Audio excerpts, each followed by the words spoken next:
when we talk about data quality, we talk about three main pillars or traits of data quality. The first one is currency, how current is your data? The second is cleanliness, how clean is your data?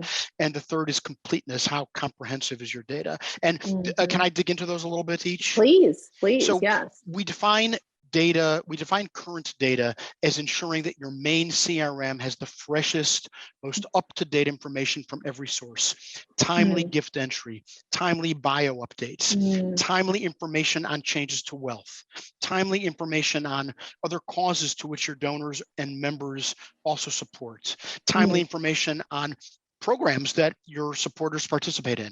This information is critical. Having that up-to-date picture will inform how you cultivate and how you solicit your prospects at all levels of the donor pyramid, how to engage them, what topics to stay away from. Gifts from other systems need to be recorded in your main CRM database as soon as possible, as well as non-gift data from other platforms that indicate what a donor or other supporters' interests are or what they like about your mission. It's this is all important information that's needed to build and sustain and to foster relationships with all the various members of your constituencies. And again, with cloud platforms and the freedom to do this, people have data scattered in a bunch of different repositories. And so if someone's looking in their main Salesforce or their main Razor's Edge system, they're not going to, unless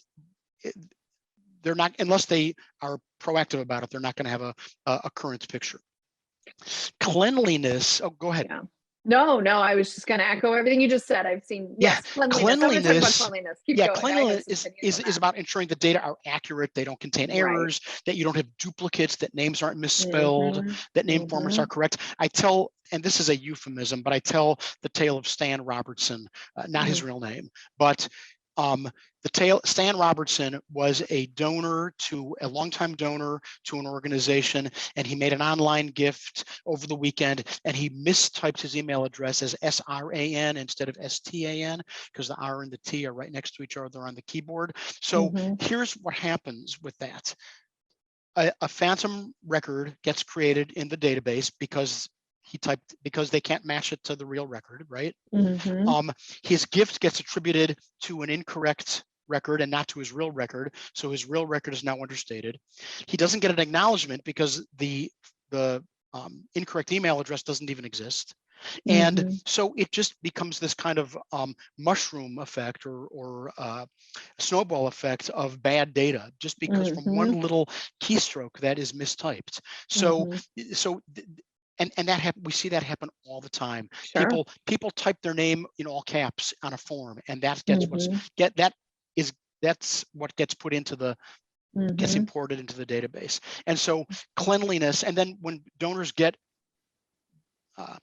unclean letters, for example, with unclean information, and they think, what's wrong with this organization? They can't take care of my data. How are they going to be good stewards of my money? Absolutely.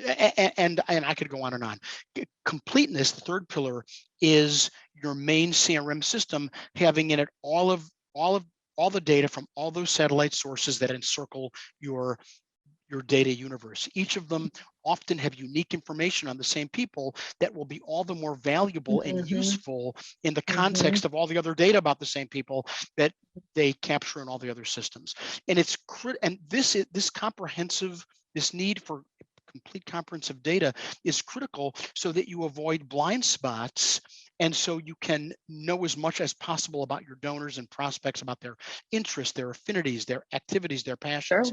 The challenge is actually getting all that information into your CRM database repository so that everyone who uses it and works in that database has the access to the information they need.